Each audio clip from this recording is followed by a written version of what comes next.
இதற்கு முன்னர் நடந்த கூட்டங்களை மனசில் கருத்தில் வைத்துக் கொண்டுதான் திருச்சியில, நாகப்பட்டினம், திருவாரூரில் அவர்கள் கூறியதை விட கூட்டம் அதிகமாக வந்ததை மனதில் வைத்துக் கொண்டுதான் இந்த வாட்டி கரூரில் அவங்க முதல்ல கேட்டது லைட் ஹவுஸ் ரவுண்டான உழவர் சந்தை. அது இரண்டுமே இதை விட குறுகிய இடம், அதை விட இது கொஞ்சம் வசதியான இடமாக இருக்கும் என்று அவர்கள் கேட்டதுக்காக இதை கொடுத்தது. முதல்ல அவங்க அந்த 2 இடம் கேட்கறாங்க. அது நாங்க அது முன்னாடி நடந்த கூட்டத்தை வச்சு இந்த இடம் போராதுன்னு சொல்ல போய் தான் இந்த இடத்த அவங்க வாங்கிக்கிறாங்க. உங்களுக்கு ஞாபகம் இருக்கும், இதே இடத்துல 2 நாள் முன்னாடி ஒரு மாநில அளவில் ஒரு பெரிய கட்சி பரப்புரை செஞ்சிருக்கு அதே டயத்தில். அது ஒரு முக்கியமான விஷயம். அதனால கூட்டத்தை எதிர்பார்த்து அவங்க சொன்னது 10,000 இந்த கூட்டத்திற்கு, ஆனால் வந்தது 27,000 கிட்ட. ஆனா 10,000ஐயும் விட அதிகமாக தான் நாங்கள் எதிர்பார்த்து கூட்டம் காவல்துறையினர் பணியில் அமர்த்தப்பட்டனர்.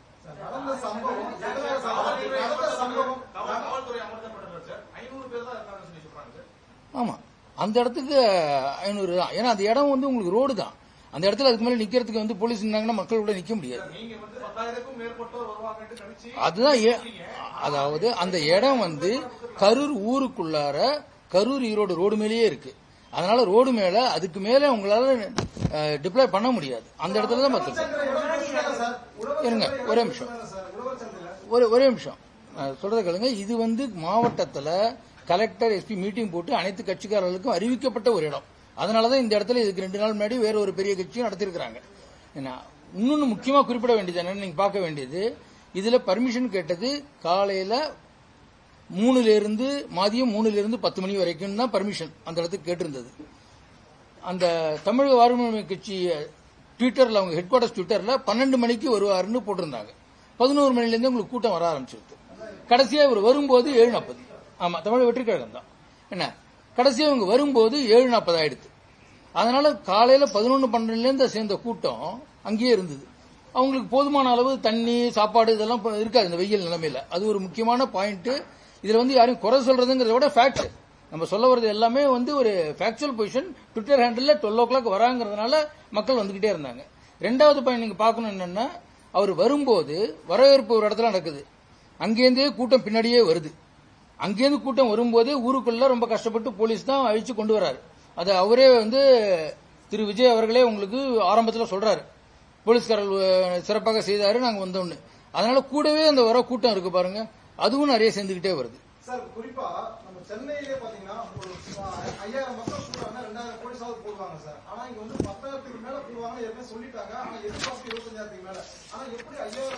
எதிர்பார்ப்பு 25 கிடையாது, 10,000 சொன்னா நாங்க அதை விட கொஞ்சம் கூட எக்ஸ்ட்ரா போடுவோம் வழிய. இதற்காக வேண்டி நம்ம கரெக்ட் எஸ்டிமேட் அவங்களுக்கு கால்குலேஷன் போட முடியாது.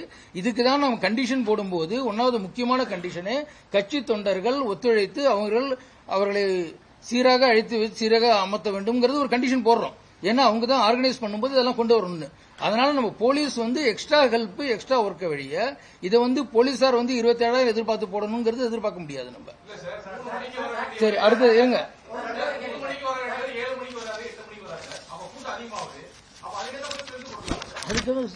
அந்த ஊர்ல போலீஸ் நீங்க ரிசர்வா பக்கத்துல கொண்டு ஆயிரக்கணக்கில் வச்சுக்க முடியாது.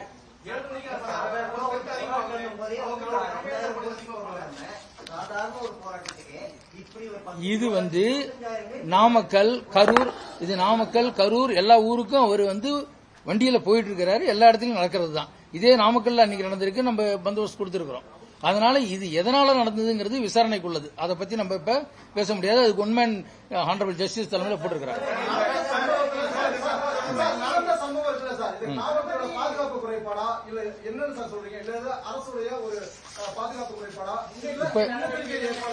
இப்பொழுது விசாரணை நடந்திருக்கு, ஒன் மேன் கமிஷன் போட்டிருக்கிறாங்க. அதனால இப்பொழுது அதை பத்தி பேச முடியாது.